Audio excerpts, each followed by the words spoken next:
3. Somebody come get her. She's dancing like a stripper.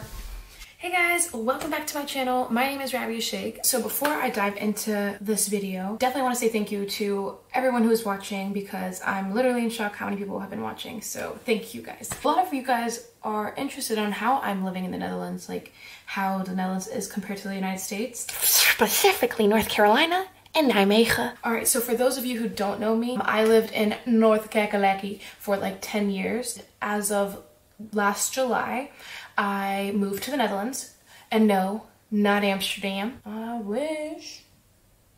Just kidding. But Nijmegen. It's actually my birth city, so back to my roots. Not really, but okay. So let's get started. One thing that really I find so funny, when you're eating food like down the street, like say you're eating a sandwich or pizza, or if in the Netherlands, most likely kroket, kaasbrood, or frikandelbroodje, you'll be eating it and someone will walk by you, a complete stranger, all right, a complete stranger, and they'll say smakelijk eten or eet smakelijk, and what that means is enjoy your meal. When that first happened to me, I was kind of like caught off guard because I was like, mind your own business, let me eat my food. No, I'm not giving you a bite. Get your own. If you've watched my vlog, it's a given. I bike everywhere. I don't have a car like I did in the States. Do I miss my baby? Yes, I do. Because when you're doing groceries and it is pouring down rain and it is freezing rain, that is not fun. So take advantage of your cars and those butt warmers. My butt was so warm. The bikes have the right of way. Majority of the time. That's actually kind of all over the Netherlands. It's so funny when I'm like biking to the university, like it's like traffic but for bikes. Nobody wears sport clothes unless you're going to the gym or working out. Like when I was in the States, I would usually wear like sport clothes, like, you know, throw on my Lululemon, just bummy. When I'd go to the library, or even in the States, like you'd have your big t-shirt, some shorts, your sneakers, going to the library, just working. It's like a fashion show here. It's like, you know, dress to impress, but all the damn time. Like everyone's always looking cute. WTF. I mean, I still wear gym clothes to the library because that's my business and it's comfortable. And then I don't have to waste as many clothes. Like I can just go from the library to the gym. Bada bing, bada boom. You know what I mean? Okay. A coffee shop is not a coffee shop. A coffee shop is a dispensary. Note that, okay? Because I'm just gonna go to the coffee shop and they'll be like, oh, you're gonna go get that ganja, that good? And I'm like, no, I'm gonna get a coffee, a latte, duh. So if you're going to an actual coffee shop, it's a cafe. Now, if you're going to the weed store, going to the weed man shop, then you're going to the coffee shop.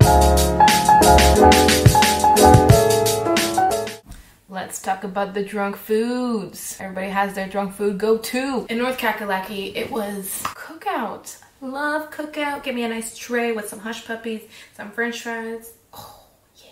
But here, they'll go get a croquette or a capsule. Shit is bomb. So a capsule is, you have fries, then you have shawarma, so falafel balls if you're vegetarian or vegan. And then you put some lettuce, some tomatoes, some onions, some dressing, and that stuff hits right at 5 in the morning when you are But that is only in Nijmegen, because in other cities in the Netherlands, for example, when I went out with my sister in Rotterdam, our drunk go-to was Suriname food. And Suriname food at 5 a.m., it just freaking hits. In the States, you have your car, you just go wherever you want to go, right? Because gas is affordable. Like, hey, let's go to the mountains for a day. Like, let's just drive 2 hours to go to the mountains and we'll come back. That shit don't happen here. 2 hours is a lot for these people, because 2 hours, you're literally on the other side of the country. I live on the eastern side of the country, and my sister lives on like the coast, the western side of the country. That itself takes like 2.5 hours, and I'm already on the other side of the country. And not everyone has a car here. Like, it is super rare if you have a car at 18. If your public transportation system is as amazing as the one in the Netherlands, then there's really no reason to have a car. Being a student in the Netherlands, oh, it is a blessing. As a Dutch student, I have free public transportation on the weekdays or the weekends. I chose weekends because I bike everywhere on the weekdays. So one thing I love about the Dutch culture, if you could call it that, is They love their life here. In North Carolina, we'd have Harris Teeter that was open 24 hours. There's not one single store I can name that is open 24 hours here. Not one single one. Grocery stores are now open later, like around 9, 10, and that's throughout the week. But stores, clothing stores, something, they usually close at 6 in the city center. And that's so then you can go home and have a life with your family, you know? Like, I feel like that's so important, like a good balance. In Nijmegen, we have one day in the whole week where the stores are open until 9 p.m. So that's just on Thursdays. For people who work, they can, you know, still get some errands done on Thursday. So that's nice. Part of the going out culture here is smoking. They smoke a lot of cigarettes. In the States, smoking cigarettes was not really a thing. People just found it really disgusting. But vaping, you and your Juuls, you guys crazy. It's equally as bad in my opinion. For the ladies, you want to know about the boys? They all got micro penises. I'm just kidding. One thing I've noticed about boys here, or just like when I go out and stuff, in the States they would approach you. Here I don't really get approached. That, or I'm just butt ugly. My conclusion of this, I think that American boys are a little less shy.